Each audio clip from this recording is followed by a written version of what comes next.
What timing? Just gotta find my mouse. Music all went down and quiet. Hello, hello, hello, and welcome to another Daily Code Fun.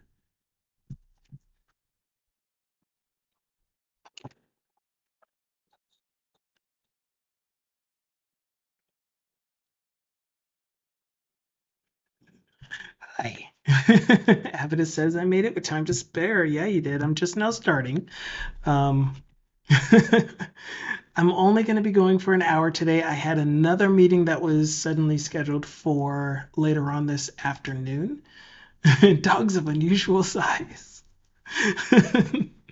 um, so I'm gonna try to be quick about this, but I am like I'm way behind. There are so many things going on from your bye.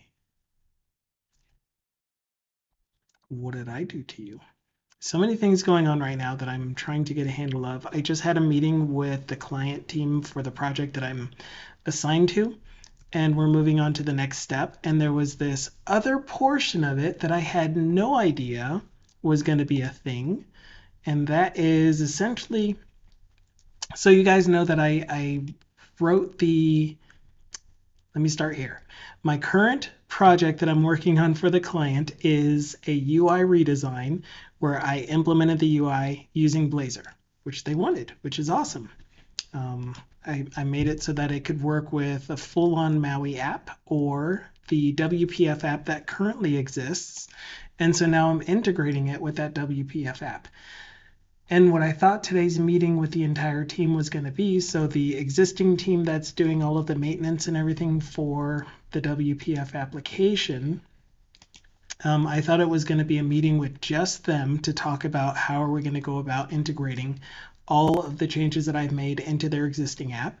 So last week I got with one of my teammates throughout the week, and it was awesome because we threw together an easy proof of concept that I'm adding in my components using their existing libraries and able to provide all of the real information for all of their backend work that they've already done and my UI. Sit still. So that was working. And so I thought that today we were meeting with the whole team so that he and I could present and show it's really easy. All I have to do is just keep pulling in my UI and using their libraries in place of my interfaces. So we're doing the thing where we're using their implementations, their interfaces, even their abstractions with my UI. So I just need to switch out the object references, and that's it. And it's so cool because it's going really smooth. But during the meeting, they added another piece, which is there is this other team that is working on this completely different, I can't say completely different, but other functionality that is a part of this entire ecosystem that they want to integrate together. And that team is working in Angular and who knows what other technologies. And they're wanting to put their app inside of this, the overall app that I've been working on the redesign for. So it's like, what?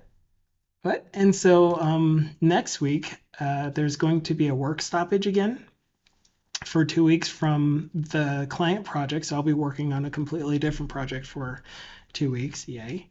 Um, but they're wanting some feedback. Like right now, it's essentially here's the tech stack that we're using for the existing application that we want this other team to integrate with. They're going to send us their requirements and then we're going to discuss that. But they want that before next week because next week, again, work stoppage for a while, and then we're going to meet after that to discuss how exactly to do this. Um, and I wasn't expecting that.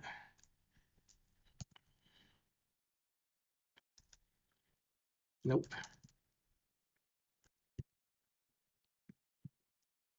There we go.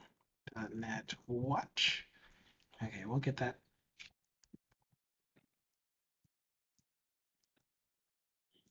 Excuse me, I said .NET Watch. Oh no. Here, I'll just do it this way for now. I broke .NET Watch, so we'll have to fix that. What? What? No, what? I've broken everything. Um, so I was trying to install, what was it that I was trying to install?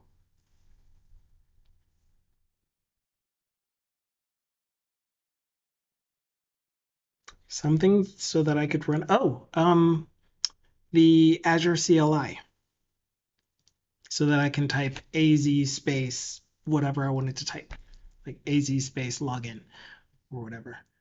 Um, and so in doing so, I'm like, why can I still not run commands for Azure CLI? And the reason was my path variable is more than 2048 characters. And so I went through and I trimmed everything down. And I think one of the things that I lost was my .NET command.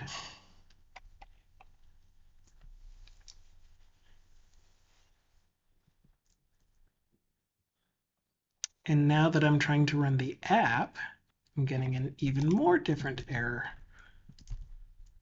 Okay, so don't worry, I'll show you guys my screen soon. I didn't forget this time that you guys are still looking at little doggo right here. Right oh, here.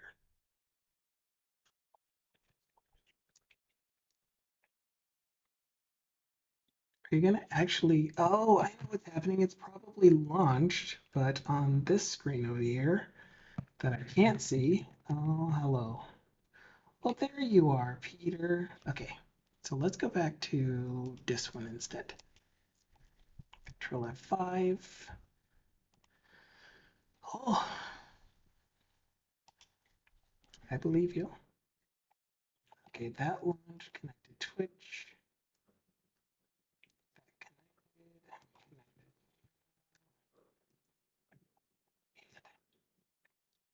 It says successful. Yay.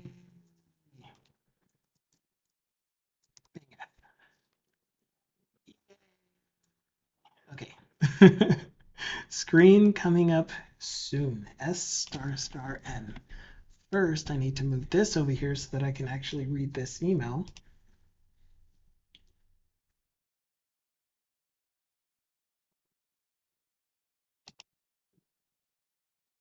And I'm really hungry.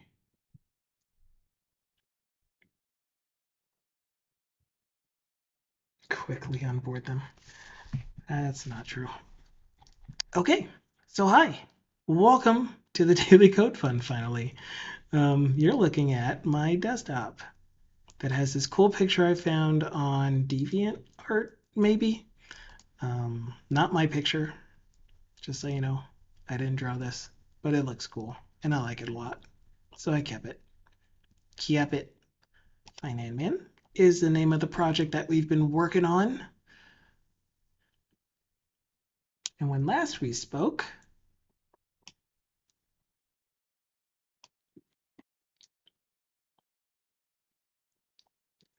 we were playing around with a table, getting sorting and filtering set up for this table. And actually, we were working on form validation, right? And so part of this form validation was that we actually have two different parts of this form that need to be validated independent of each other. So there's going to be one part where we try to validate for, I guess I should show the actual app so you can see what I'm talking about. About a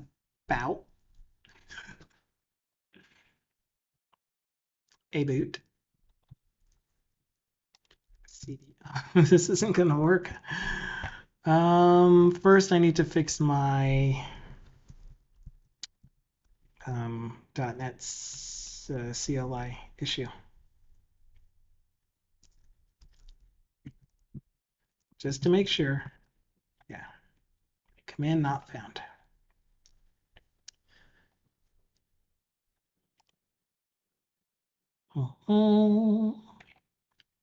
Right click properties for you.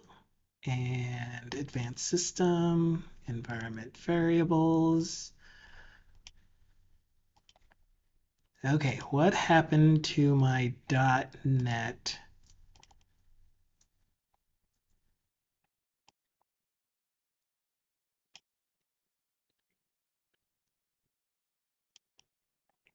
CLI path. Do you no longer have .NET in you? Excuse me, I'm trying to click on this. Oh, it doesn't. I must have deleted it. %.NET %. No, and that makes it longer than 2048 characters. Oh my goodness. I need to get rid of some more characters. How about C:\\Python, which I have as Py39, right? But anyway, how is everyone else doing? It's Tuesday. It's Monday for me. Monday being first day back at work. Did anyone show up to Captain Commerce's stream last night? It looked like he had a ton of stuff going on.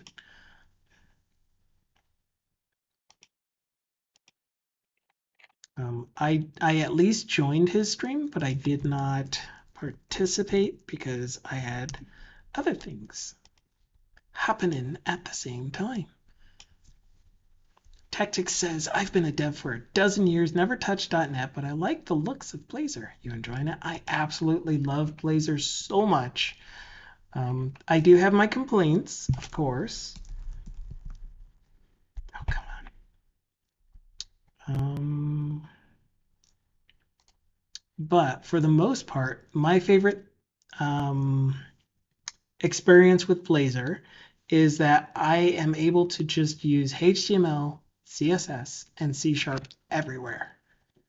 I don't need to worry about going into a separate JS file or, well, I guess, I mean, it's kind of the same because I have code behind files for the majority of my UI stuff. So I'm kind of going to a different file, but I get the full-on IntelliSense. And I want to show something. Give me something that has a code behind. So like if I was trying to figure out where all I was trying to use this local variable, instead of it just being a JavaScript variable that I have declared somewhere in a JavaScript file, I could Shift F12 and I could see that I'm using it in my UI. Why did you open there? There's one of my complaints. Why don't you stay where I put you? Then it's like, oh, I'm using it to control my list of deposits in my select list, deposit reasons. And so it's like, I can understand this, I can see this. It's not just some placeholder select with an ID. I can actually tell where my options are being populated from very easily. Probably just as easy for someone that has been doing JavaScript for a really long time, but yeah. Easy to find usage, yeah. So code discoverability is really nice. The thing that is not nice is that I don't have. There we go. Good.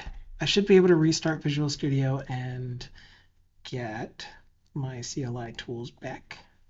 Actually, I didn't need to restart Visual Studio at all, and I opened the wrong project.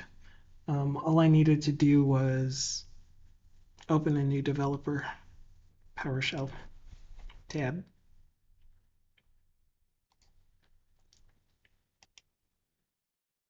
But yeah, I love that aspect of it, being able to navigate my code so much easier than what my experiences have been with using something like MVC and you can still use Razor syntax in your pages, so you can use a mix of HTML and C#, but most of the time if you're trying to load content into a page, without reloading the entire page, you're using JavaScript. And so like I got used to using jQuery whenever the project already was using jQuery and then using vanilla JavaScript otherwise.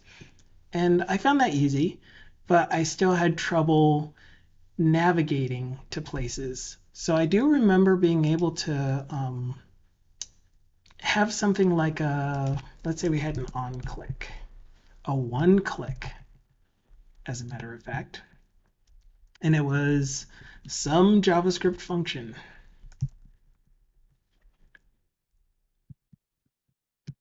And I had that JavaScript function in a JavaScript file that I had used script source equals wherever that is. Then I could navigate to it from here by F12ing on it. Otherwise, if it's something that was loaded later, then it would have trouble getting me to the right file. So I'd have to try to navigate through my trees and pick a random JavaScript file, especially if it's someone else's code, and try to be like, all right, where is this coming from? Especially with tag helpers too. Tag helpers and HTML helpers. That didn't do a very good job of taking me to the definition. But here I can definitely see what everything is, but then again, I'm so used to this. I'm really comfortable with it. And yeah. Oh no, where did you go? Okay, do we have a .NET Watch yet? First, let's see if we have the .NET tool. We do. Yata. .NET Watch.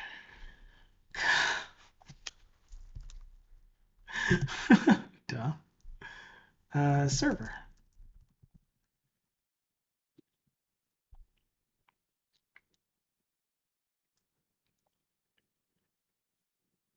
Yeah, no problem. Another really important thing for me is the way that a Blazor WebAssembly project is structured, where all of your models are in a shared class library, and you use that on both the front end and the back end. Like if you're doing a hosted back end, that is, and you just define your models in one place and you use that on both sides of the wire. It's super nice. Oh, it's so nice. The last thing that I'll mention is being able to use Blazor for desktop development. That has been so much fun. So much fun.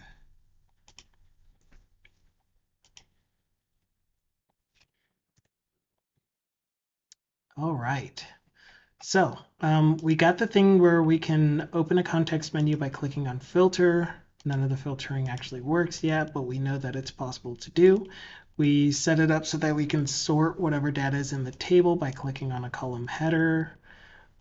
We can use this thing to actually turn sorting on or off. Kind of like Electron in that respect. It is kind of like Electron in that respect. So the way that the cross-platform application works using Blazor is the way that I have my project split out is I have my UI library. This drives everything that you see on the screen.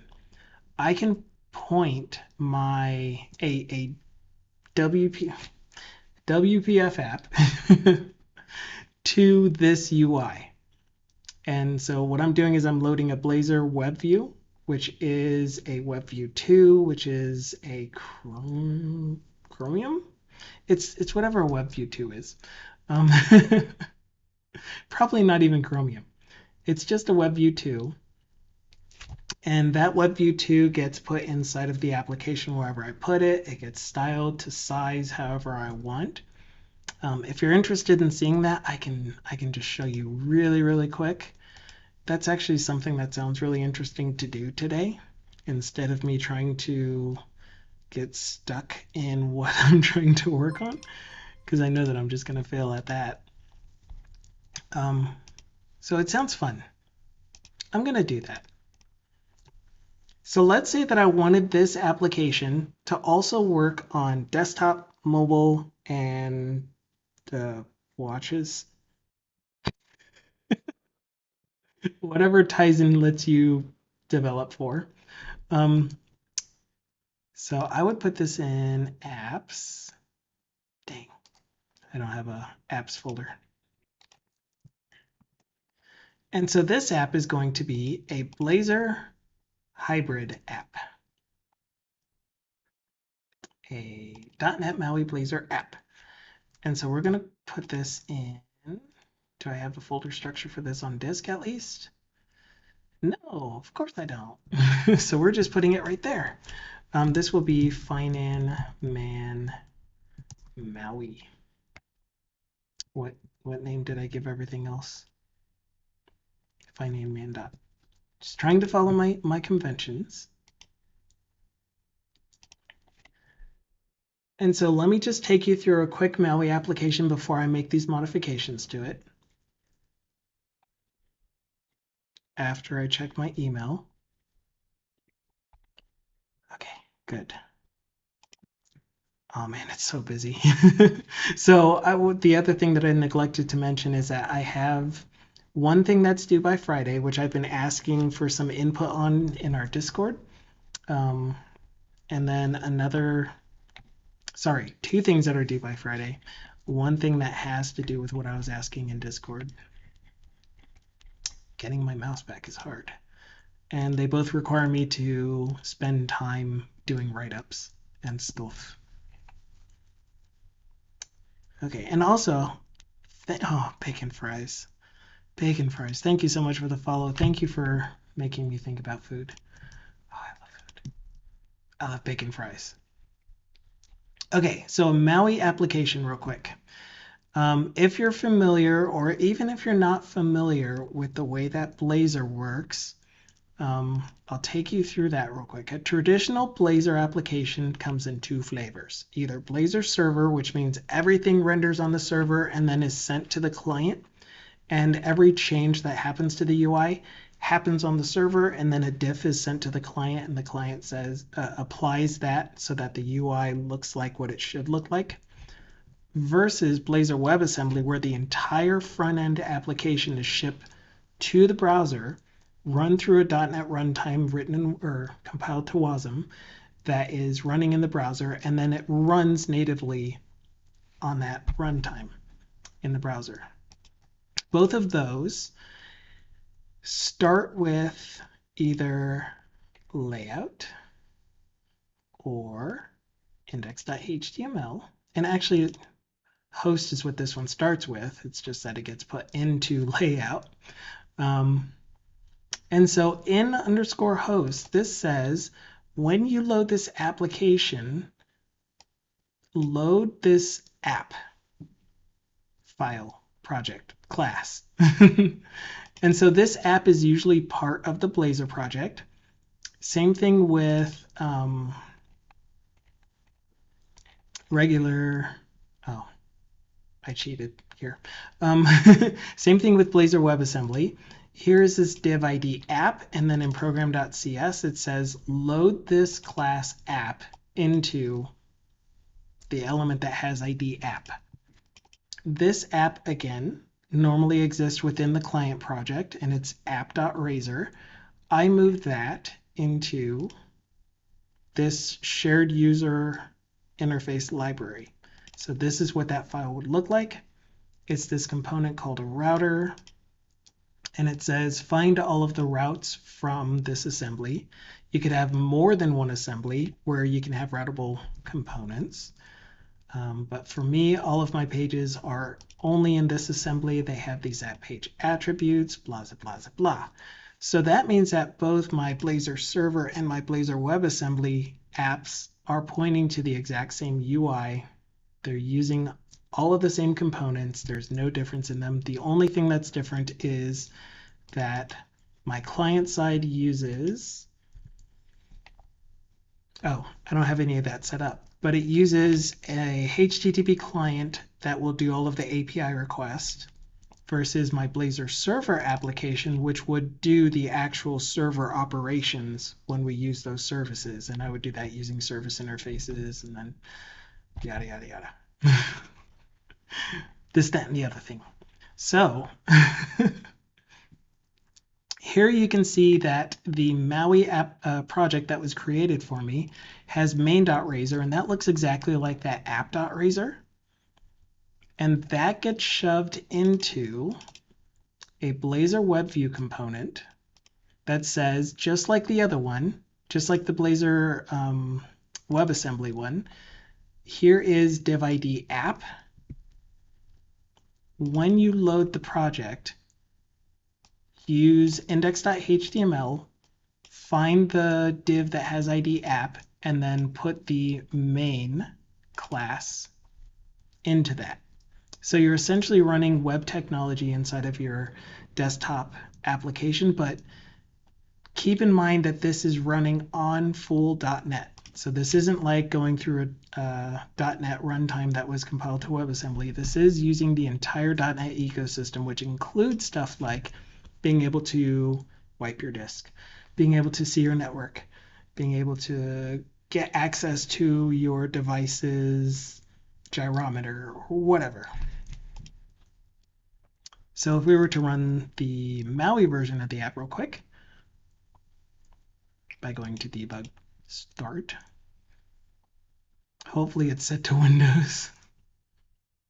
I forgot to check that.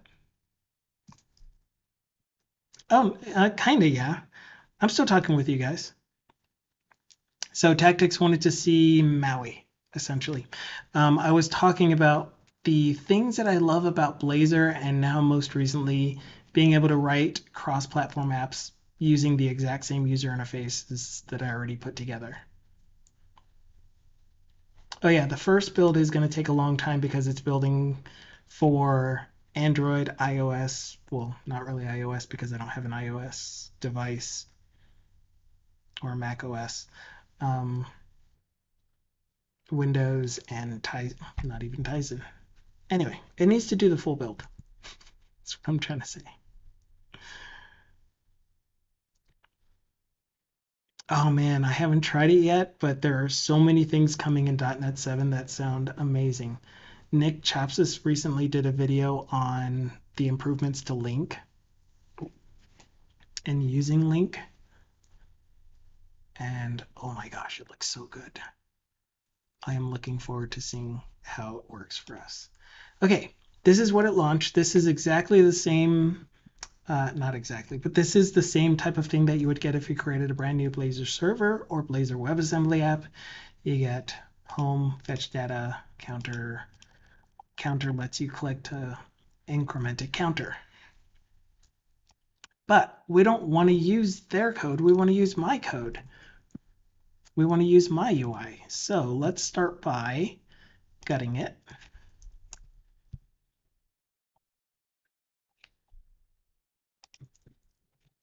Gut it.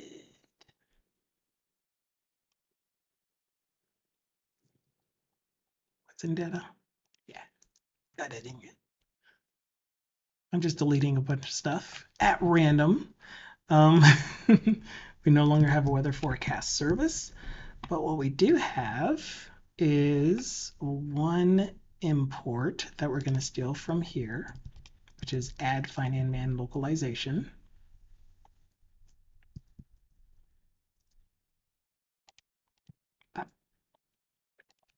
Oh, which we need to get from our shared UI, which has all of the other references that we need, which has all of the other references we need, doesn't it? Well, I don't want to take too much time trying to figure that out, so I'll just connect directly to, oh, duh, it doesn't have all of them. It doesn't have shared localizations. Okay, that's where that comes from. So, as mentioned before, I just need to point this thing to app.razor from Blazor UI. And so we will call local find man Blazor UI. And we'll point you to app. So with all of the correct services added, which right now we only have this one set of services, which is for localization, and pointing this to the entry point for my UI, when I run Blazor Finance Man, sorry, MAUI version of it,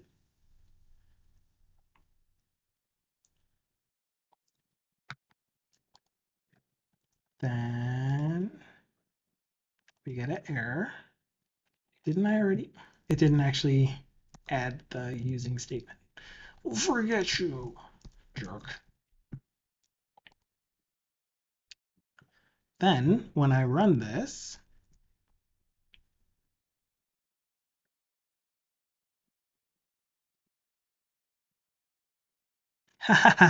yeah, Scott, I can definitely show you that. So we already have that set up in this project, but I'm now showing how easy it is to add another project type.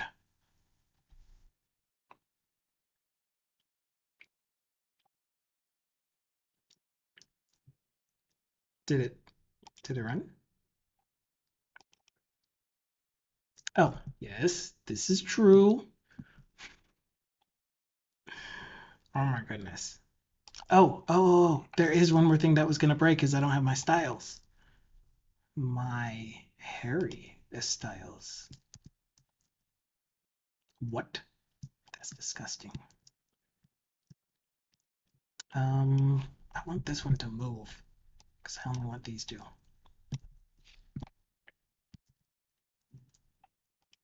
Okay, so there is no bootstrap, there is no styles.css. There's only the styles that are packaged up with my UI project. So here's all of my CSS, my images, my favicon. It's all in my UI project that's shared between the MAUI application, Blazor server application, and Blazor WebAssembly with hosted backend. So let's try that one. Are you gonna run for me now? One guy.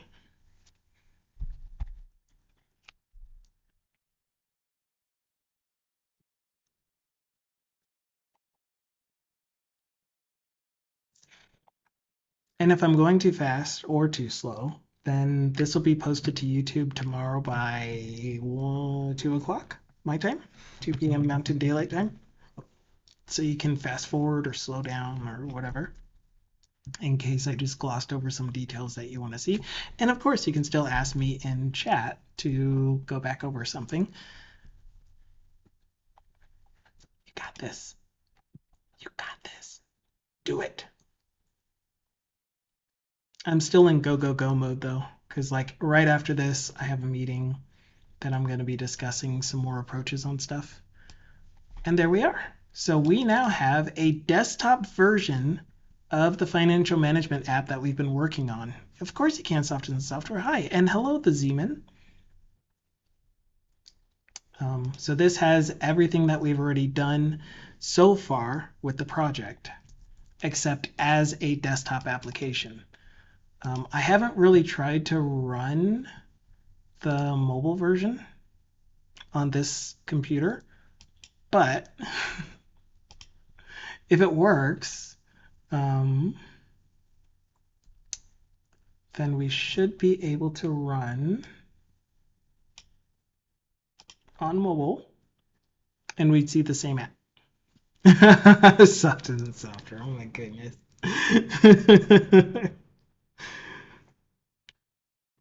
Yeah, no. Actually, maybe. Maybe all I needed to do was stop the actual app from running for one. .NET cd .NET restore.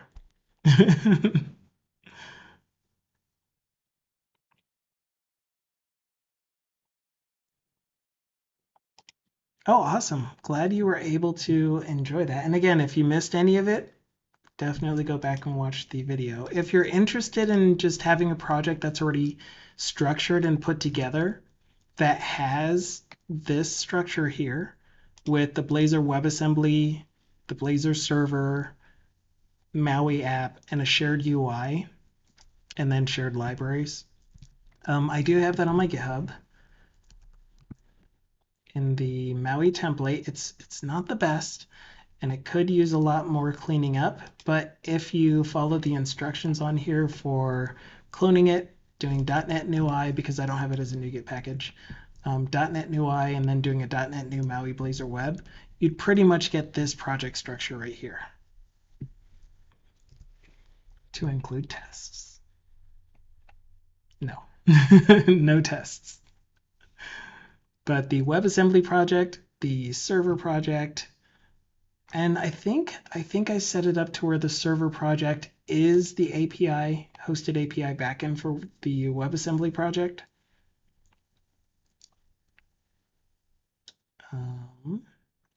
And the MAUI app. Although this version of it doesn't have it to where I move the main.razor into the shared UI. So maybe I need to update that before I recommend that.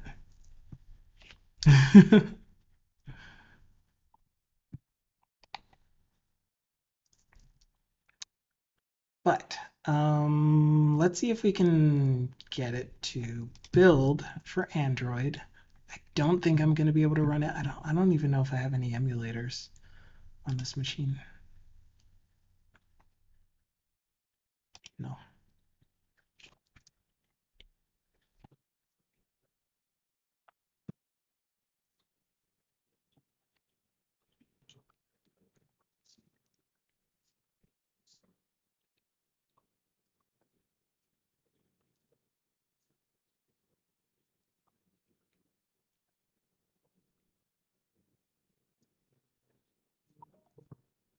Oh, that's not going to work either.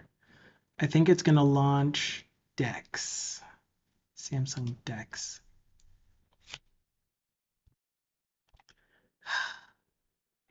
Which I don't think I can sideload from Visual Studio into Samsung Dex.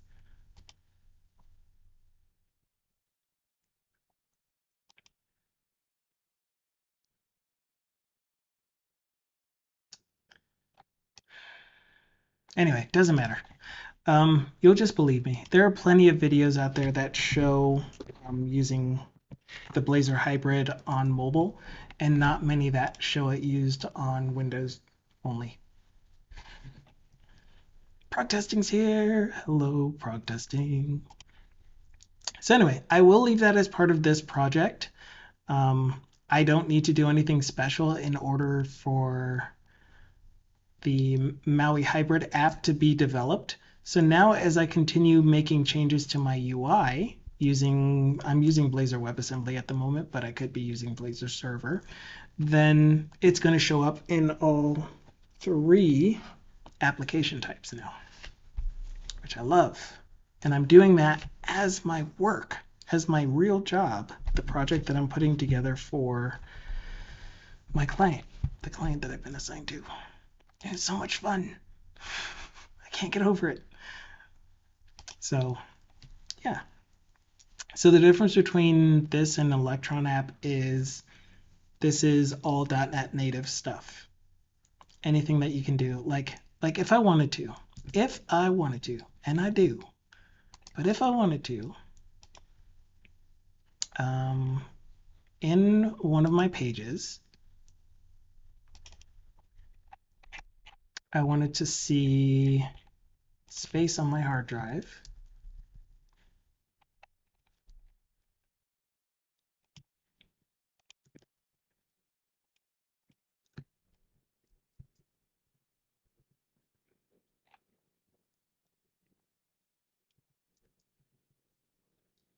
And the only time that we would do that is if we have hard drive space data. So let me just create something to hold that real quick.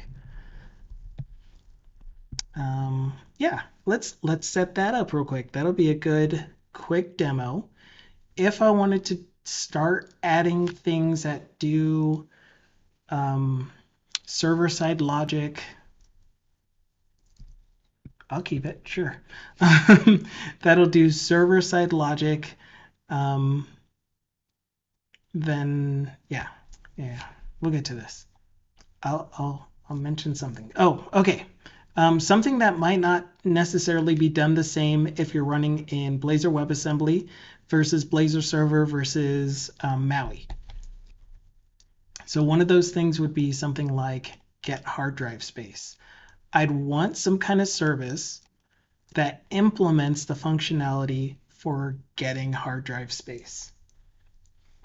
Oh man, so many emails. Which one was that? Which one was that? You. Okay, nothing important for that one. The way that I would go about doing this is I would first define some kind of interface for doing this. And it would be hard disk service. Thought I was going to have a typo there, didn't you?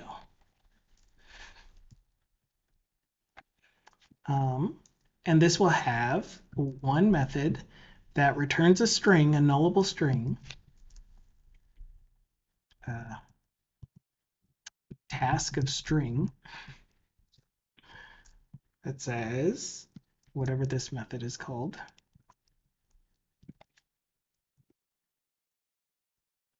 And for now, we'll just do it for the C drive.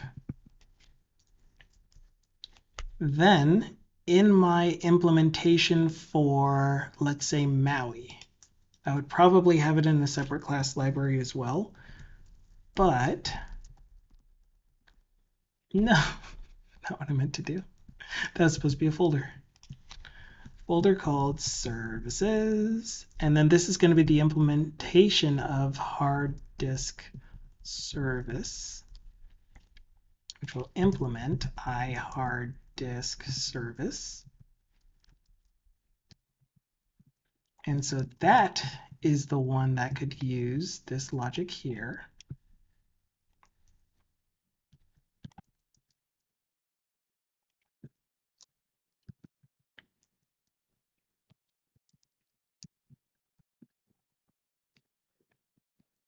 And this doesn't have to be a task. I just felt like making it a task. I don't know why I did, but I did.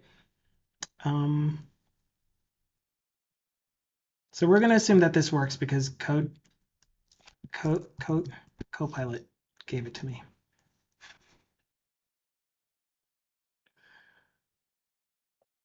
I want the whole thing though. Give me a nice interpolated string for this, please. And that's going to be total space, actually free space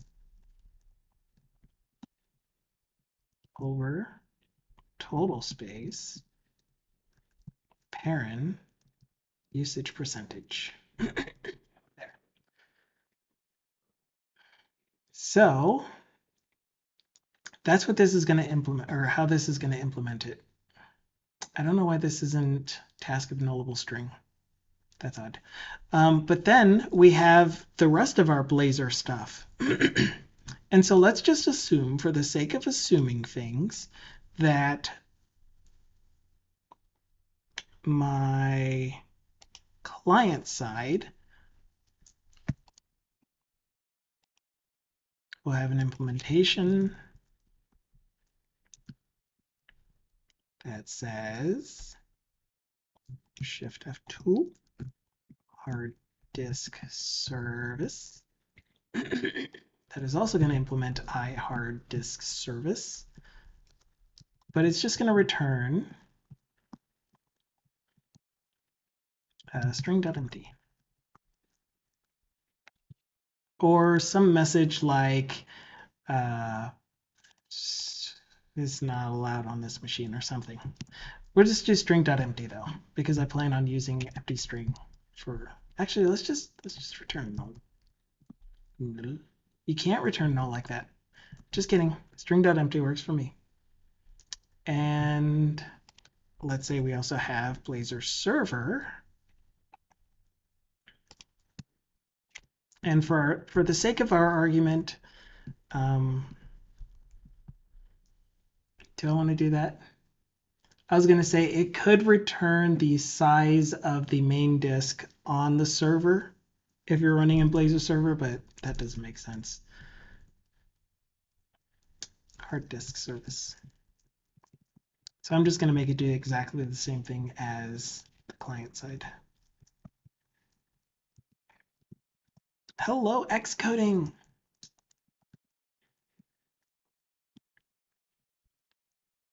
Too lazy. Pasta, cut. Okay, so with that in mind, we need a way to get the correct implementation on this page. Because what we're going to do is we're going to request I've been super duper busy, but it's a good kind of busy. It's a lot of fun kind of busy. What we want is whatever implementation we are going to get by asking for an iHard disk service.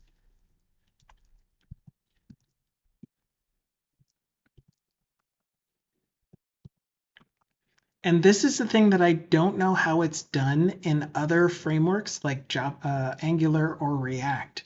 Is there such thing as dependency injection where you define some interface and then you configure based on the environment that you're running on, whether it's your test environment or maybe you have a different dev implementation?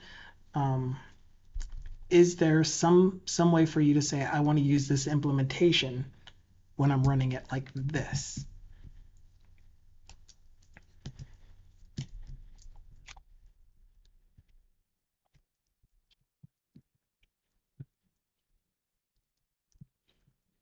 Cool. So then this is going to return task run just because I can. Actually, could we just, no. Task run a hard disk service dot get hard drive space. Yeah, I thought so. I need this. No?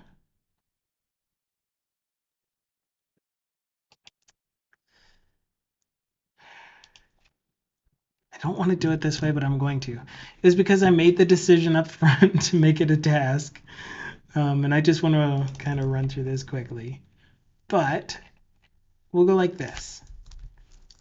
Protected override void uninitialized. Actually, we'll do it like this. Oh, that'll be so much better. Private string nullable HD info.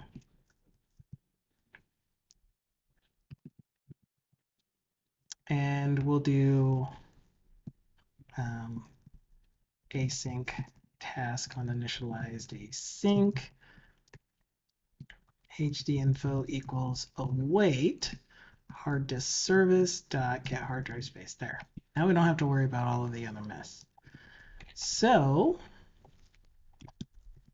if, and this is what I love about being able to just, I'm still doing C#. I don't have to worry about doing any of this with JavaScript or anything like that. But if not string is null or white space, so my logic is if we have hard drive info, then we're going to show hard drive info. Otherwise, we're not going to show hard drive info. The end.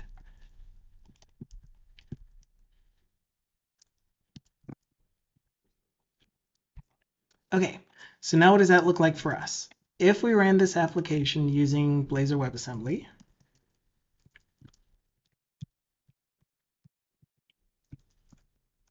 now watch, can he do it in time? 10 minutes. 1 hour passes by so fast. It's so weird.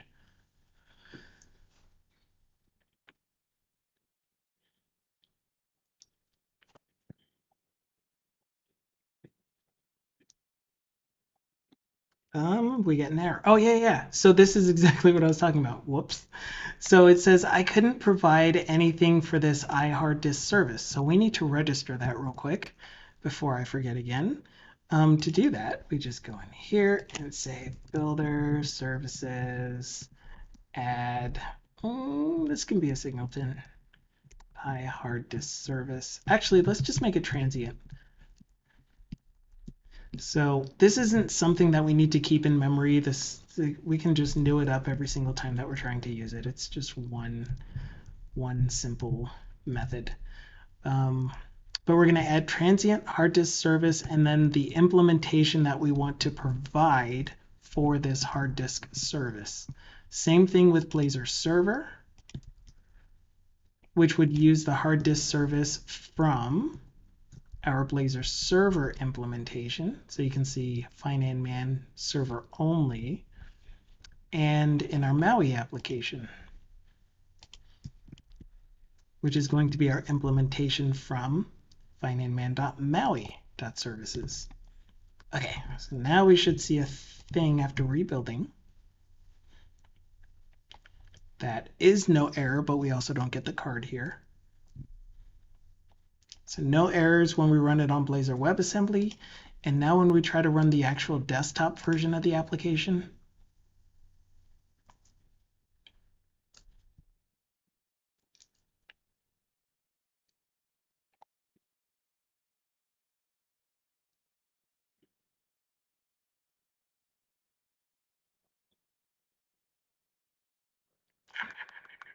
we get an error building. No, we don't. I built instead of ran. It's the active project.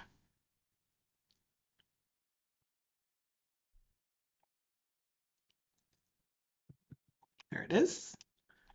Then we get hard drive space in a very disgusting looking format.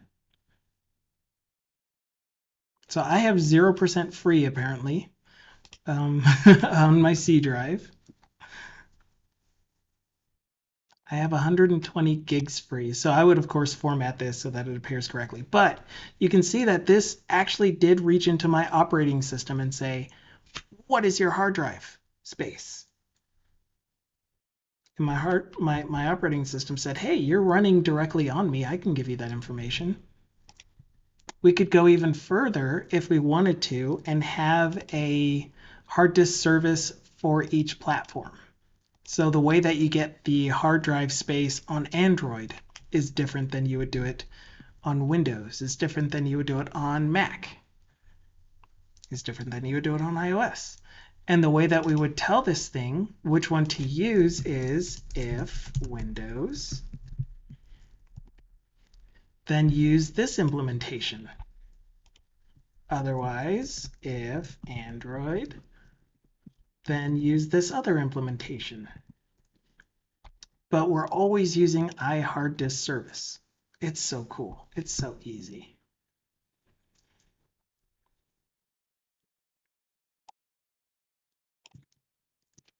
So that was a fun little demo thing. Now I'm going to undo all of it. And the web version, so again, the web version, you would just either ignore. So what I did here is in my Blazor WASMs implementation, I just return empty string for the implementation of that method. Or we could have something clever that it does, and it checks to see how much space is available. Maybe this is available to a web application, but how much space is available for my local storage? How much space am I actually using here? So maybe this is the information that we provide. If we can get access to it, that is.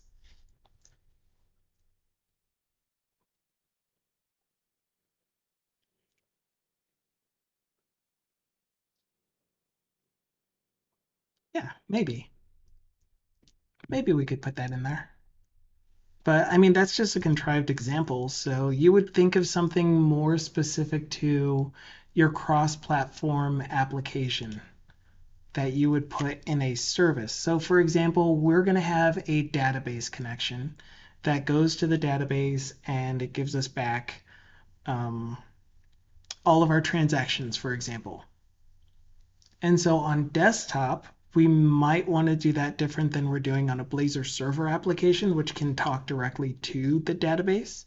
We might do the desktop application and the Android and iOS versions the same way that we do the Blazor WebAssembly, which is an API request to some API endpoint that says, can I have the transactions for this account? And then it says, yeah, sure, here they are. And then we display it. The difference is we might have a SQLite cache database that we use in Android.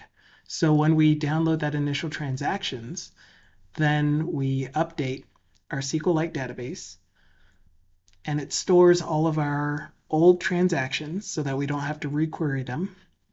We could always just use them because chances are when you enter stuff into a financial tracking application, you're not going to modify any of the values unless you made an error. And if you make an error, then we'll reconcile what is in your SQLite database to what's on the server once you make whatever updates you need to make. But usually it's enter it and then from then on query it. Yeah.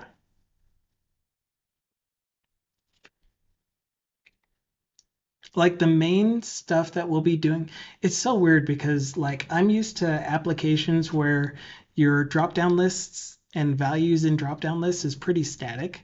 You set that once and then you use it everywhere in the app, or you can cache it and not have to worry about it updating very often. But in this type of application, we're looking at something that you're constantly adding items to your drop-downs. So for example, these pay tos right here, you're constantly adding stuff to pay to. What stores do you buy stuff from? What categories are those stores in? What categories are available throughout your application? Line items, I'm assuming that's going to be pretty static. Accounts, every time you add a new account to that you're tracking, so a new loan, you finish the loan and you want to get it off your list, which would just be marking it as deleted or hidden or whatever. You have a new investment account that you want to track, etc. Juan Van says, all of mine are updated often or monthly. All of your drop-down lists. But like when you enter a transaction, which is you pay for something, you receive money, you move money from one account to another, that's going to get entered once. And unless you made a mistake and you're like going through and reconciling all of that, you're balancing your checkbook, you're doing whatever, that says, I made a mistake and I said that this thing here was $2,334.12 when really it was $2,134.32 or something. Then you want to update that and then it would modify the database. But most of the time it's just an insert and then from then on query. But Scott is saying, can I ask a question about session and user login that worked with today? Absolutely. 1,000,000%. And then I was curious if it is possible to grab the hard disk info on web via browser. No, you cannot. We will prove it, actually. So let's say that we use the same logic that we had for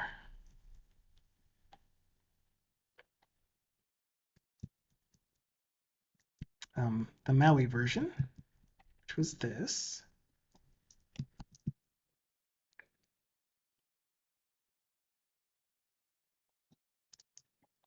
But in our Blazor WebAssembly implementation.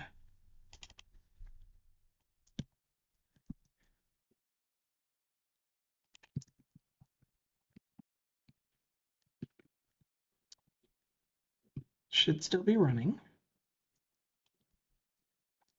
And so if we tried to see what that looks like on our, no, did I close it? No, it should be right here. Okay. Hard to tell if it's actually running or not. Console line. I'm trying to get hard drive space. Save.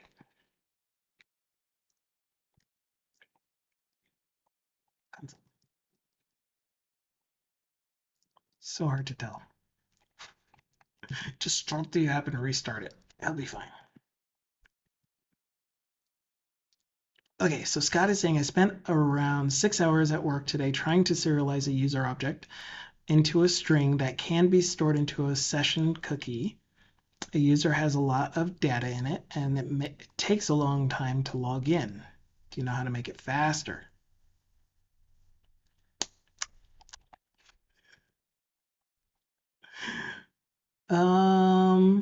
No.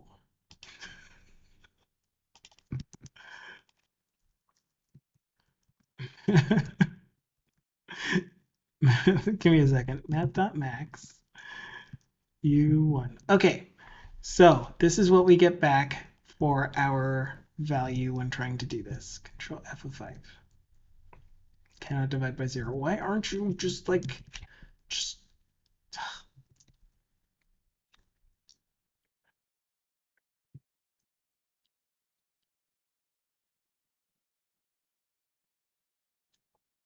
Okay, hard drive space 0% because it did not get any information from a drive C. So it cannot read any resources that are on the computer. It can only do stuff that are that's allowed for a web application to access.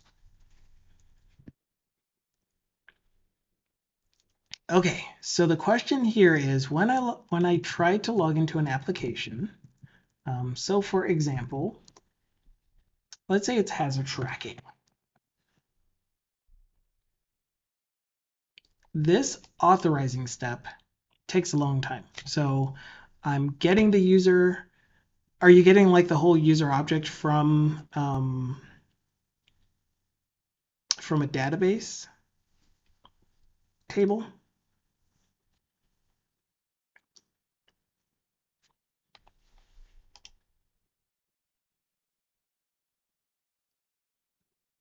Okay, so let's say that on login, you're sending that user object over to your client side as JSON, and you're deserializing it, and you're trying to figure out, and then you're going to push it to a cookie, or what?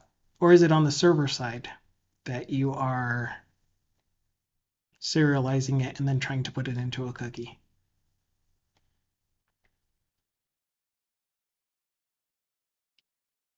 On MVC. Okay, so it would be most likely in a controller or in a service that your controller calls that says on login, take this user, and then request that cookies response.cookies.push something. I really don't know how to do that.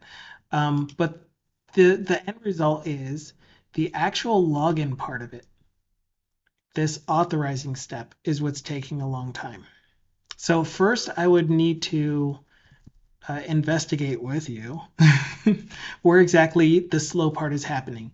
Do you have a breakpoint where it's when they log in, it's serialized into JSON, and when they retrieve it, it's an object. Oh, it gets deserialized. Yeah, so I would step through each part of that login process and find out in between this step here and this step here, like, I don't know if you've seen it before.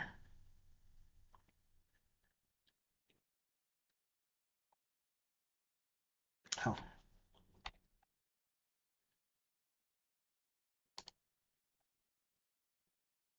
Do, do, do, do. Jane, his wife.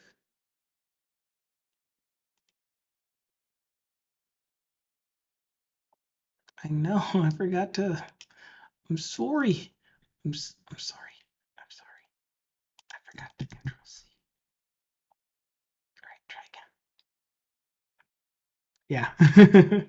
I do have to go, but I don't want to leave your answer unanswered, leave your question unanswered. So I don't know if you've seen it though, but when you step over a specific process, you not in Blazor WebAssembly, you normally get how much time it took between this step and this step as a little annotation on the right. And so what I would do is nothing. Oh, wait. Do you not get that in Community Edition?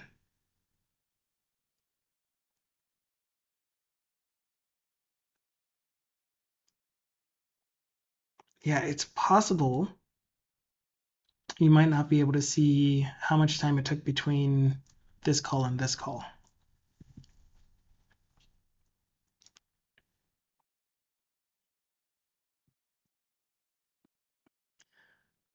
Yeah, so then Scott, all of those properties are set though, right? So your entire list of permissions is set. It's in the object. It's already been deserialized. That part doesn't take a long time, does it?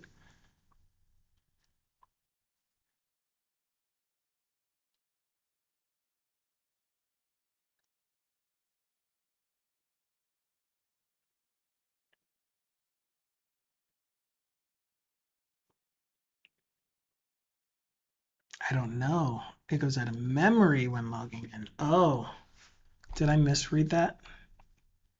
I must have missed that. It's just that it takes a long time. And Captain Commerce is here. I'm sorry I completely missed you, Captain Commerce, but he has a call.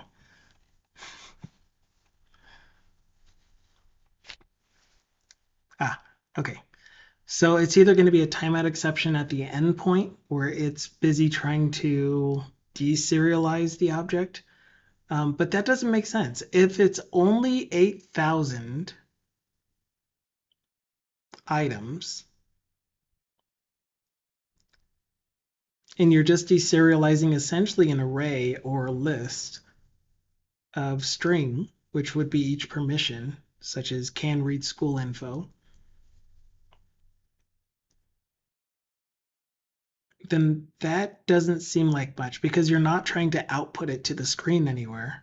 And that's where I would see a lot of issue. The other thing that might cause the issues is when you are applying the rules to that user. So if you have attributes on your controller endpoints that say, yeah, so most likely the deserialization step is good. I don't have any controllers set up currently.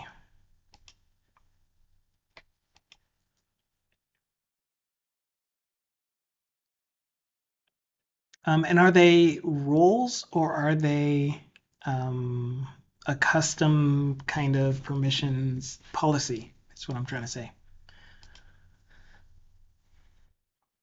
Permissions is just string. So an IEnumerable of string or an array of string or a list of string or something.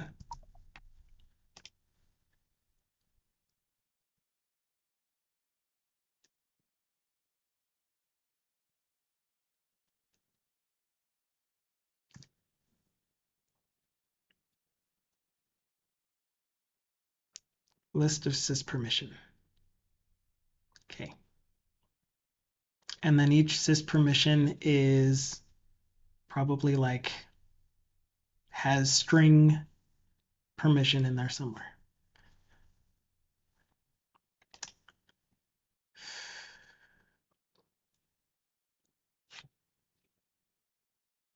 And does it actually go into the controller itself for the user that has a million billion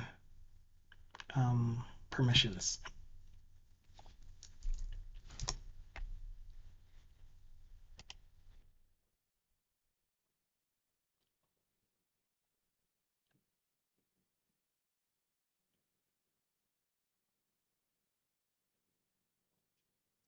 Service. So like you have a controller for HTTP GET. Oh, no controllers.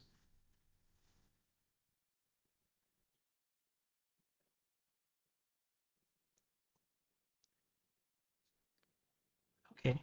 Not an API. Well, I mean, I used API controller because that's what this is.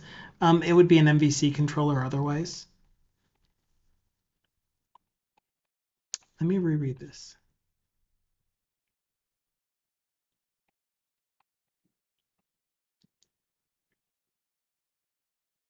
I think you mean Razor pages, not MVC.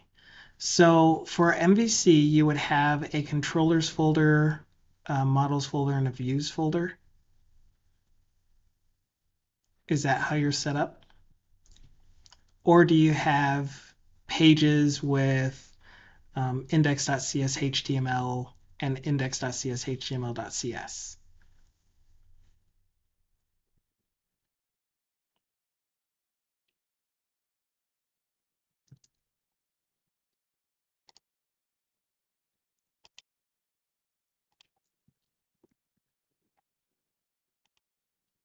Pages is already there. Okay, so Razor pages. Got it. I still need the controllers folder though.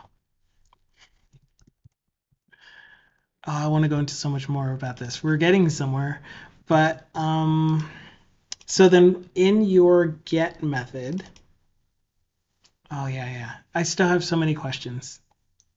I just realized the stream is 10-second delayed. I still have so many questions that I can't actually ask you right now because I got to get ready for the meeting. But I would want to know some more things. If you're here tomorrow, we can go over it in more detail. I'll be streaming at the normal time, 10:30 a.m. Mountain Daylight Time. I think, unless things go crazy. But we can definitely continue this. But keep in mind that the things that I would want to know is, will you is it during the actual login process that it stalls, like user clicks login and that's when the application stalls for the user that has over 8,000 permissions, or is it when you're making some kind of service call based off of an interaction on the page? So I would like to load this resource. I would like to load this data from the database, passing the user to the controller itself, because it could still be that you have some kind of authorization attribute or authorization on the code behind that is needing to go through all of those permissions. So it's some kind of custom check through all of those permissions for a value, in which case we could make that faster if we have access to the way that it parses the user permissions to see if they have permission to do a thing. But if it's during the actual login step and it's storing the data in the cookie portion of it, I would want to look at it some more closer with you. And Dukasoft was here, but we'll have to look at that tomorrow. Unfortunately, I got to run. I got to get to this meeting. It's in 15 minutes. No authorization at all. It finds 8,800 permissions and puts it in my user object pretty quickly. The problem and slow process and out of memory happens at jsonconvert.serialize my user object.